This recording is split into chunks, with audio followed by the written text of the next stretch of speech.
जय हिंद दोस्तों, आप सभी का अपना यूट्यूब चैनल गौतम जी का जीएस एकेडमी में स्वागत है। दोस्तों आप लोग थंबनेल देख लिए होंगे हम लोग क्या देखने वाले हैं। तो टेस्ट नंबर हम लोग दोस्तों आज 5 का पहला क्वेश्चन देखते हैं। बोला कि निम्नलिखित में से गंगा का कौन सी सहायक नदी पास उत्तरी धारा है। तो देखिए दोस्तों, जो 76 का ऑप्शन नंबर डी आपका दिया गया है सोन नदी। सोन नदी यह गंगा की सहायक सोन नदी के पास जो है दोस्तों उत्तरी धारा है और सोन नदी का उद्गम मैकाल पर्वत के अमरकंटक नामक पठारी भाग से होता है, याद रखिएगा। और यह दोस्तों मध्य प्रदेश, उत्तर प्रदेश, बिहार में बहती हुई पटना में आकर गंगा नदी में मिल जाती है। नेक्स्ट है, सर्वाधिक ऊंचाई वाला जलप्रपात कुंचिकल भारत के किस राज्य में स्थित है। देखिए दोस्तों, जो कुंचिकल जलप्रपात है यह कर्नाटक के निडागोहू जिला में अवस्थित है। ऑप्शन नंबर तो हो जाएगा इसका सी, याद रखिएगा। और यह दोस्तों वाराही नदी पर स्थित है, याद रखिएगा। किस नदी पर है कुंचिकल, तो वाराही नदी पर। नेक्स्ट क्वेश्चन है क्वेश्चन नंबर 78। ये क्वेश्चन नंबर 79 कहता है कि भारत के पश्चिमी तटीय मैदान के उत्तरी भाग को जिस अन्य नाम से जाना जाता है।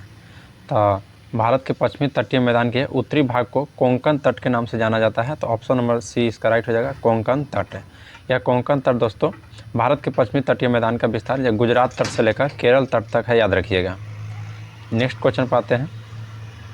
क्वेश्चन नंबर आपका 80 बोलता है कि चंद्रप्रभा वन जीव अभयारण्य उत्तर प्रदेश का एक प्रमुख वन जीव अभयारण्य है, निम्नलिखित में से कहाँ पर अवस्थित है। तो देखिए दोस्तों, चंद्रप्रभा वन जीव अभयारण्य उत्तर प्रदेश के चंदौली जिला में अवस्थित है। तो ऑप्शन नंबर आपका राइट हो जाएगा, ऑप्शन नंबर बी। और यह अभयारण्य लगभग 78 किलोमीटर फैला हुआ है और इसकी स्थापना दोस्तों 1957 में हुआ था, याद रखिएगा। कब, तो 1957 ईस्वी में। नेक्स्ट क्वेश्चन पाते हैं। क्वेश्चन नंबर आपका 81 बोलता है कि निम्नलिखित में से किस उपकरण का उपयोग पनडुब्बियों को समुद्र स्तर के ऊपर की वस्तुओं को देखने के लिए किया जाता है। तो देखिए, पेरिस्कोप या पारदर्शी यंत्र को प्रयोग पनडुब्बियों में समुद्र तल के ऊपर की वस्तुओं को देखने के लिए किया जाता है। तो ऑप्शन नंबर डी हो जाएगा दोस्तों, पेरिस्कोप, यानी कि पारदर्शी, इसको भी बोलते हैं परिदर्शी। नेक्स्ट है, मकरिया प्राणी वर्गीकरण किस वर्ग में आती है। तो मकरिया जो प्राणी है, याद रखिएगा, या आपको एरेक्टिंडा वर्ग के प्राणी है। तो ऑप्शन नंबर ए राइट हो जाएगा, एरेक्टिनिडस। एरेक्टिनिडस इस दोस्तों एरेक्टिनिडस या अष्टपाद प्राणी जगत का यह वर्ग है, याद रखिएगा। नेक्स्ट क्वेश्चन पाते हैं। क्वेश्चन नंबर 83 कहता है कि वे भौतिक राशियाँ जिसमें केवल होती है और नहीं होती है वह अदिश राशियाँ कहते हैं। तो देखिए दोस्तों, वे भौतिक राशियाँ जिनमें केवल परिमाण होता है और दिशा नहीं होते हैं उसे अदिश राशियाँ की संज्ञा दिया गया है। तो ऑप्शन में बी राइट हो जाएगा दोस्तों, परिमाण और दिशा। अगर आपको अदिश का उदाहरण चाहिए तो याद रखिएगा, द्रव्यमान, चाल, आयतन, कार्य, समय, ऊर्जा, ये सभी दोस्तों अदिश राशि का उदाहरण है। नेक्स्ट है CH3OH में O-H बंध है। तो दोस्तों कैसा बंध है, तो यह याद रखिएगा, यह ध्रुवीय सहसंयोजक बंध है। तो ऑप्शन नंबर ए राइट हो जाएगा, ध्रुवीय सहसंयोजक बंध। नेक्स्ट क्वेश्चन पाते हैं। क्वेश्चन नंबर 85 कहता है कि बल आघूर्ण की दिशा क्या होती है। तो बल आघूर्ण की दिशा दोस्तों याद रखिएगा, यह आपको प्रयुक्त बल के दिशा के लंबवत होती है। तो ऑप्शन नंबर ए इसका राइट हो जाएगा। देखिए, बल लगाकर किसी पिंड को किसी अक्ष के पारित घुमाने की क्रिया को बल आघूर्ण कहते हैं। और किसी अक्ष के पारितः किसी बल का बल आघूर्ण उस बल की परिमाण तथा उस अक्ष में बल की क्रिया रेखा के बीच की लंबवत दूरी को गुणनफल के बराबर होता है, याद रखिएगा। नेक्स्ट क्वेश्चन है कि निम्नलिखित में से कौन सा पोषक तत्व प्रति ग्राम अधिकतम ऊर्जा संग्रहित करता है। तो देखिए दोस्तों, जो ऑप्शन नंबर ए दिया गया है वसा, याद रखिएगा। जो वसा है दोस्तों, और कार्बोहाइड्रेट और प्रोटीन, या 3 मुख्य सूक्ष्म पोषक में से एक वसा ऐसा पोषक तत्व है जो प्रति ग्राम अधिकतम ऊर्जा को संग्रहित करता है। और वसा अणुओं में मुख्य रूप से कार्बन और हाइड्रोजन परमाणु होते हैं, याद रखिएगा। 1 ग्राम वसा में पूछेगा दोस्तों कि कितना कैलोरी ऊर्जा होता है। तो 1 ग्राम वसा में याद रखिएगा 9.3 कैलोरी ऊर्जा प्राप्त होती है। नेक्स्ट क्वेश्चन है क्वेश्चन नंबर 87। निम्नलिखित में से किस परिवर्तन को व्युत्क्रमित नहीं किया जा सकता है।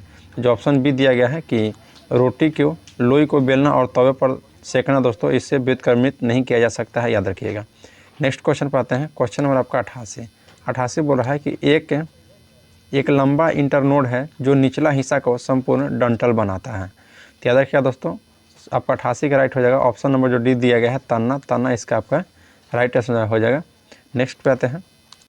क्वेश्चन नंबर 89 है कि 1 कप पानी में फैलने वाला खाद रंग की एक बूंद उदाहरण है। तो यार दोस्तों देखिए, आपस में मिलने पर जब 2 द्रव प्राकृतिक रूप से क्रियाशील होकर एक नए समान मिश्रण का निर्माण करता है तो उस क्रिया को हम लोग विसरण कहते हैं। तो ऑप्शन नंबर डी इसका राइट हो जाएगा, विसरण। की 1 कप पानी में फैलने वाली खाद रंग की एक बूंद दोस्तों, यह विसरण का उदाहरण है।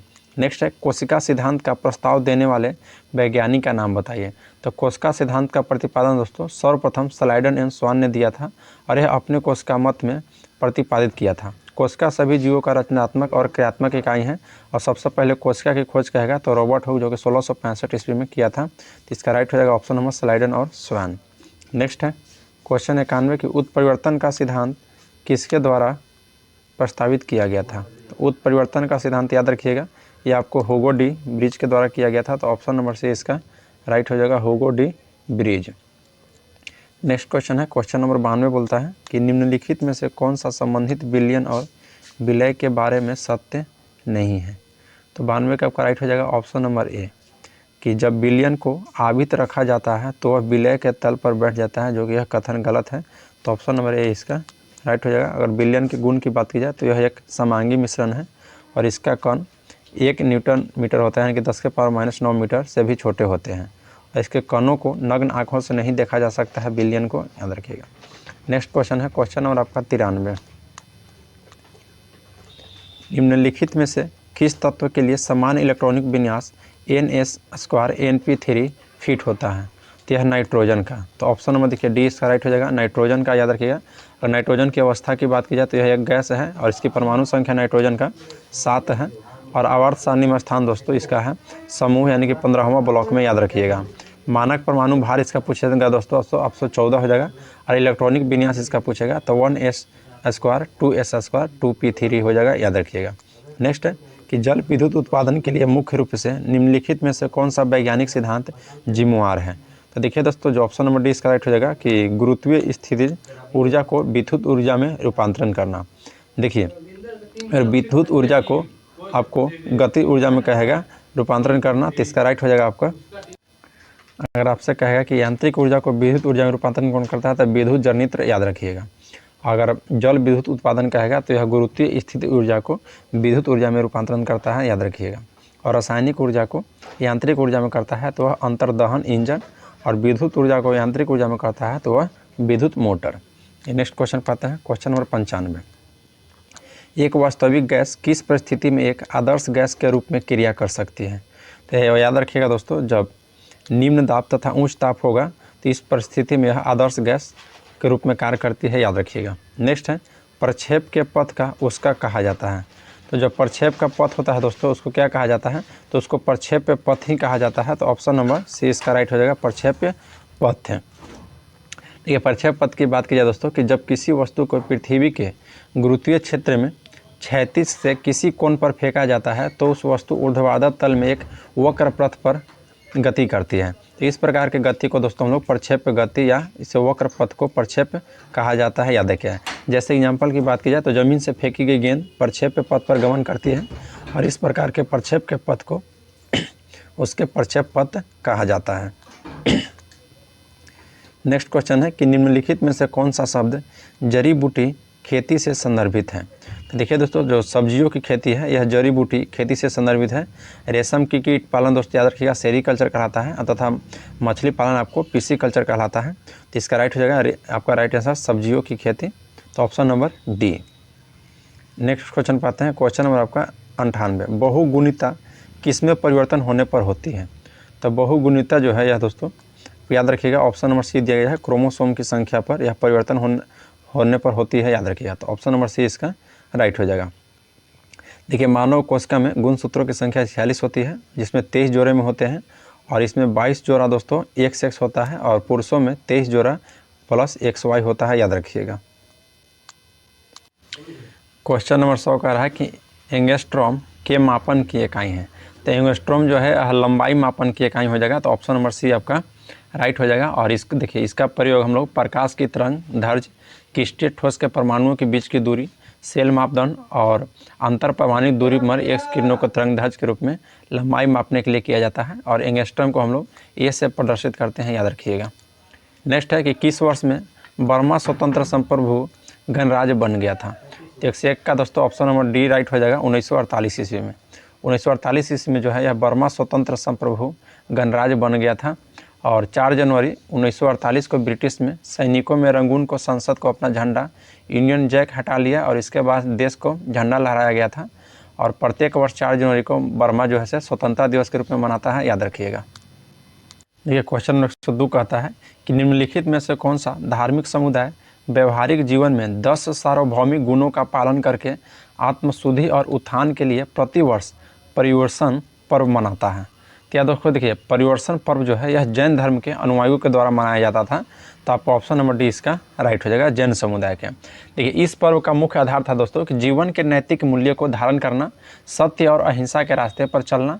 और इस समुदाय के लोग क्षमा, मादौर, आचर्य, शौच, सत्य, तप, त्याग, अकिचन और ब्रह्मचर्य गुणों का पालन करते थे, याद रखिएगा। नेक्स्ट है निम्नलिखित में से कौन कनिष्क के राजवैद्य थे। देखिए दोस्तों कनिष्क के राजवैद्य पूछेगा आपसे, तो याद रखिएगा चरक जो थे यह कनिष्क के राजवैद्य थे और इनके द्वारा रचित पुस्तक है जो दोस्तों चरक संहिता, याद रखिएगा। और यह प्रसिद्ध आयुर्वेद ग्रंथ में है यह एक। तो ऑप्शन नंबर आपका राइट हो जाएगा दोस्तों, ऑप्शन नंबर सी चरक। नेक्स्ट क्वेश्चन पाते हैं, क्वेश्चन नंबर 104। देखिए दोस्तों 104 कहता है कि लोकप्रिय शैल कार्तिक मूर्ति गंगावतरण भारत के निम्नलिखित में से किस स्थान पर पाई जाती है। तो यह दोस्तों आप याद रखिएगा 104 का ऑप्शन नंबर बी आपका राइट हो जाएगा। यह दोस्तों महाबलीपुरम स्थान में, और महाबलीपुरम स्थान कहाँ में है, तो यह दोस्तों आपको तमिलनाडु में है, याद रखिएगा। नेक्स्ट है निम्नलिखित में से किस राजवंश के शासनकाल में तैमूर या तमरलेन ने 1398 ईस्वी में भारत पर आक्रमण किया था। तो दोस्तों देखिए तुगलक वंश के जो अंतिम शासक नसरुद्दीन मोहम्मद के शासनकाल में तैमूर या तमरलेन ने दोस्तों 1398 ईस्वी में भारत पर आक्रमण किया था। तो ऑप्शन नंबर आपका राइट हो जाएगा 105 के, ऑप्शन नंबर बी तुगलक वंश। नेक्स्ट क्वेश्चन है क्वेश्चन नंबर 106। बोलता है दोस्तों कि प्रसिद्ध यात्री दुर्याते बारबोसा कहाँ के निवासी था। तो देखिए दोस्तों यह पुर्तगाल का निवासी था जो दुर्दाते बारबोसा था, और यह पुर्तगाल के अधिकारी के रूप में दोस्तों सन 1500 से 1516 तक भारत में रहा था। और यह कृष्णदेव राय के समय विजयनगर पर यात्रा में आया था, याद रखिएगा। नेक्स्ट है वाइकोम सत्याग्रह जो कि 1924 से 25 कहाँ चलाया गया था। तो वाइकोम सत्याग्रह दोस्तों यह केरल के त्रावणकोर में चलाया गया था। तो ऑप्शन नंबर आपका ये राइट हो जाएगा, केरल के त्रावणकोर में, याद रखिएगा। और यह आंदोलन का नेतृत्व दोस्तों टी.के. माधवन ने किए थे। और यह दोस्तों छुआछूत के मतलब खिलाफ चला था आंदोलन, वाइकोम सत्याग्रह, याद रखिएगा। नेक्स्ट है क्वेश्चन नंबर 108।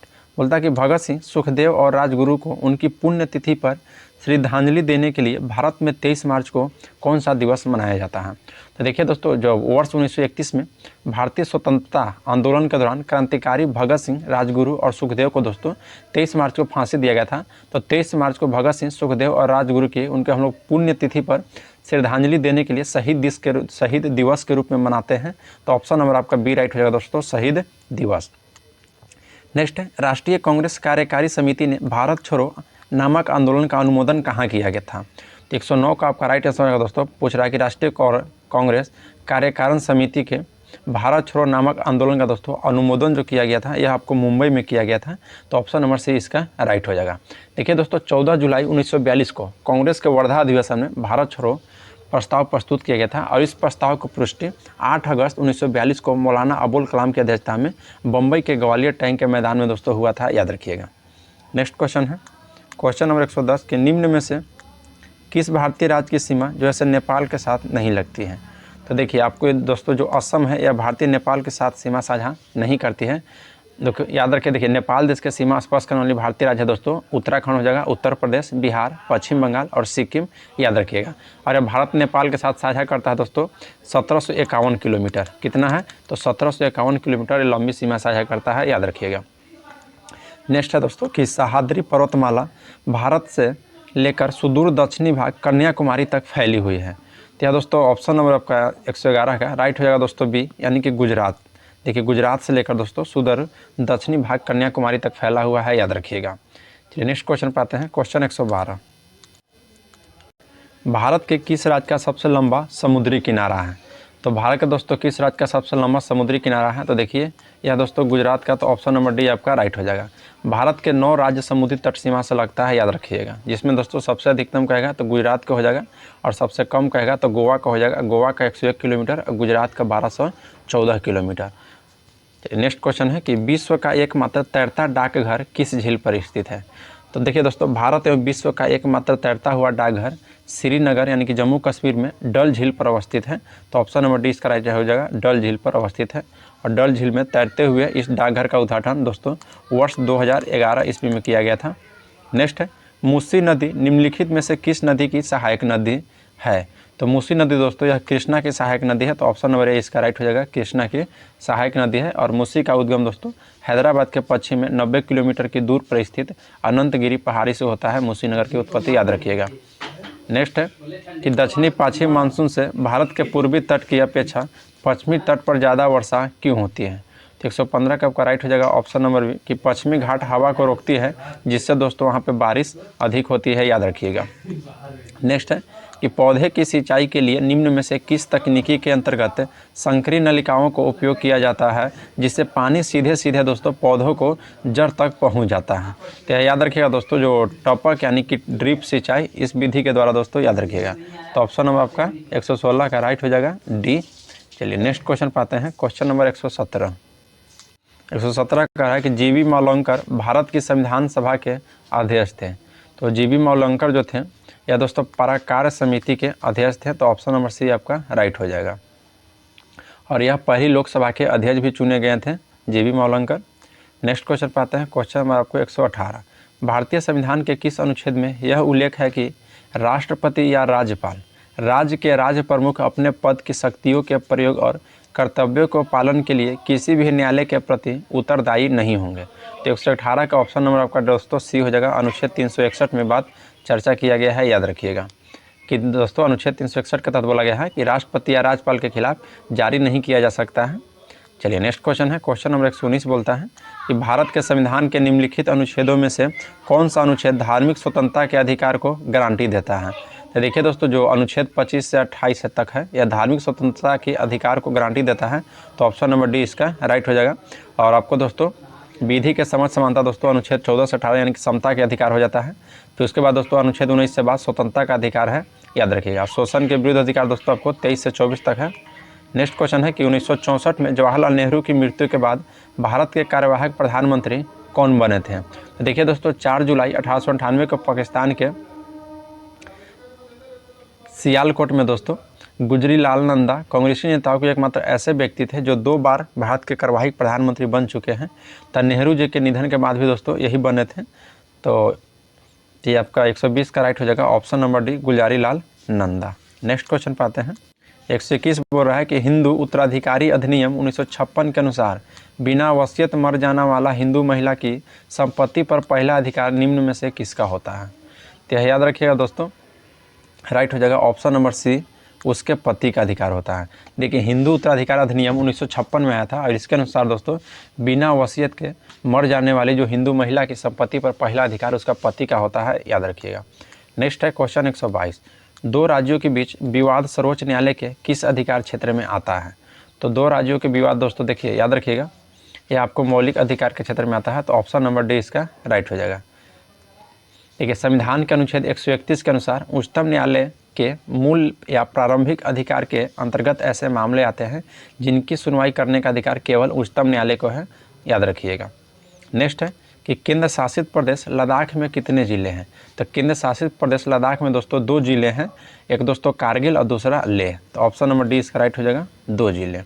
नेक्स्ट क्वेश्चन पाते हैं, क्वेश्चन 124 बोलता है कि न्यायमूर्ति राजेंद्र सच्चर समिति का गठन किसका अध्ययन करने के लिए किया जाता है? तो ऑप्शन नंबर सी आपका राइट हो जाएगा, भारत में मुस्लिम समुदाय की सामाजिक आर्थिक स्थिति।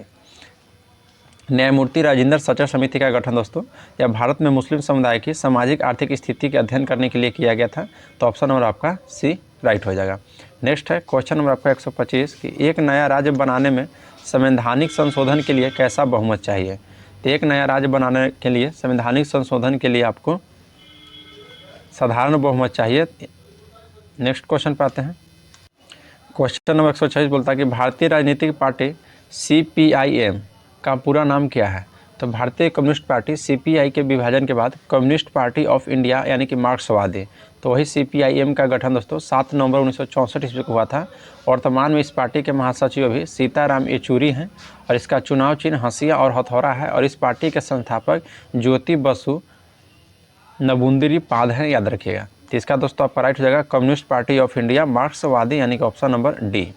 नेक्स्ट क्वेश्चन है कि निवल राष्ट्रीय उत्पाद बाजार कीमत दर माइनस यानी कि अप्रत्यक्ष कर उत्पादन यह किसके बराबर है। तो दोस्तों याद रखिएगा यह राष्ट्रीय आय के बराबर है, तो ऑप्शन नंबर सी आपका राइट हो जाएगा। नेक्स्ट क्वेश्चन है क्वेश्चन नंबर 128, बोलता है कि पटना जिला में गाड़ियों के निबंधन के लिए जिला कोड कौन सा है। तो BR01 दोस्तों यह आपका पटना का है, याद रखिएगा।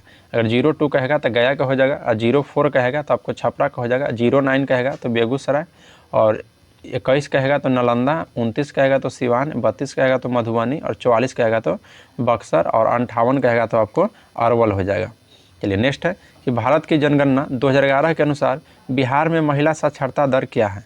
तो 2011 के जनगणना के अनुसार बिहार में महिला का साक्षरता दर जो है यह 51.50% है। तो याद रखिएगा ऑप्शन नंबर डी आपका राइट हो जाएगा।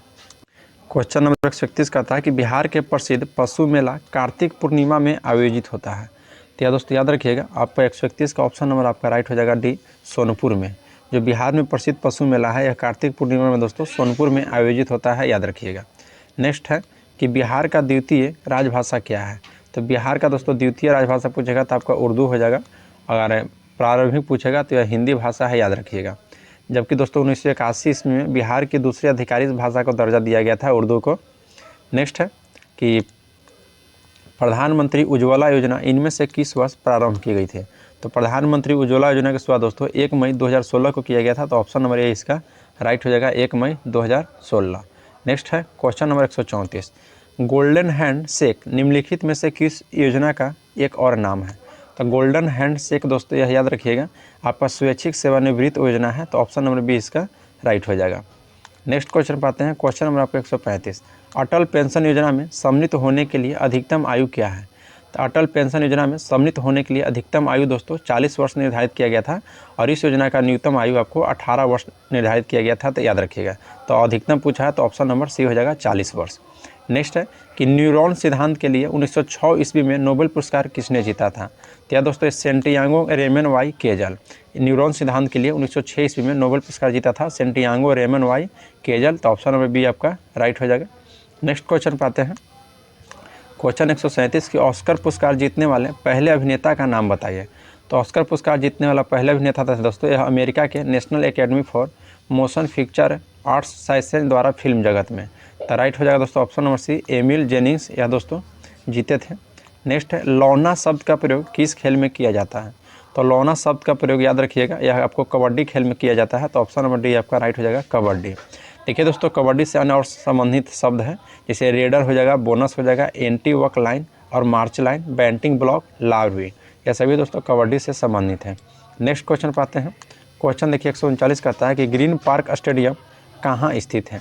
तो ग्रीन पार्क स्टेडियम आप याद रखिएगा यह आपको उत्तर प्रदेश में स्थित है, तो उत्तर प्रदेश के दोस्तों कानपुर शहर में, तो ऑप्शन नंबर डी सी आपका राइट हो जाएगा, उत्तर प्रदेश के कानपुर शहर में। और यह स्टेडियम का नाम दोस्तों मैडम ग्रीन के नाम पर पड़ा था, जो कि 1940 के दशक में यहाँ घुड़सवारी की अभ्यास होता था। नेक्स्ट है 11 जुलाई को प्रत्येक वर्ष किसके रूप में मनाया जाता है। तो 11 जुलाई को दोस्तों प्रत्येक वर्ष विश्व जनसंख्या दिवस के रूप में मनाया जाता है, याद रखिएगा। और विश्व पर्यावरण दिवस कहेगा दोस्तों तो यह आपको 5 जून को मनाया जाता है। और फिर विश्व जल संरक्षण दिवस कहेगा तो आपको 22 मार्च को। विश्व स्वास्थ्य दिवस कहेगा दोस्तों तो आपको 7 अप्रैल को मनाया जाता है। राष्ट्रीय खेल दिवस कहेगा तो आपको 29 अगस्त को।